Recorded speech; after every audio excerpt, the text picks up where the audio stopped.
India slipping from 4th or 5th position to the 6th largest economy has raised concerns, but the reality is more nuanced than it appears.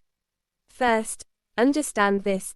Global economy rankings are measured in nominal GDP, which is calculated in US dollars. This means exchange rates play a crucial role.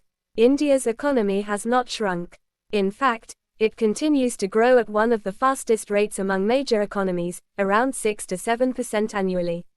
However, the Indian rupee has weakened against the US dollar.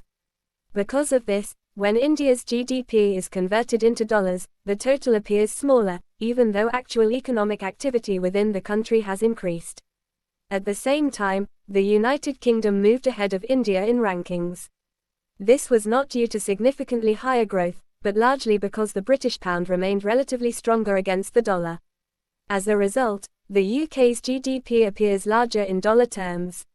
There were also minor revisions in global GDP data by international institutions, which slightly reshuffled rankings.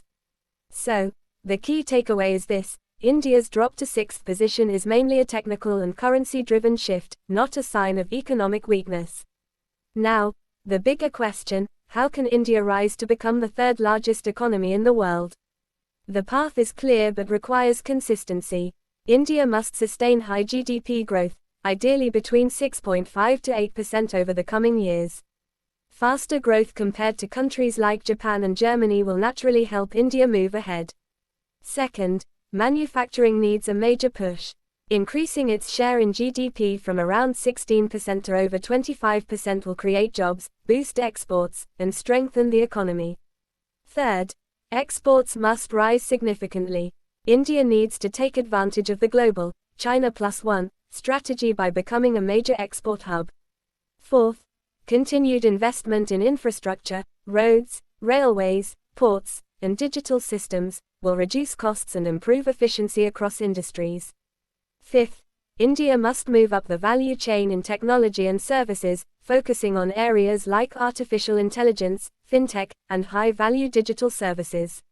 Additionally, improving workforce skills, increasing female participation, maintaining economic stability, and strengthening the banking system will be critical.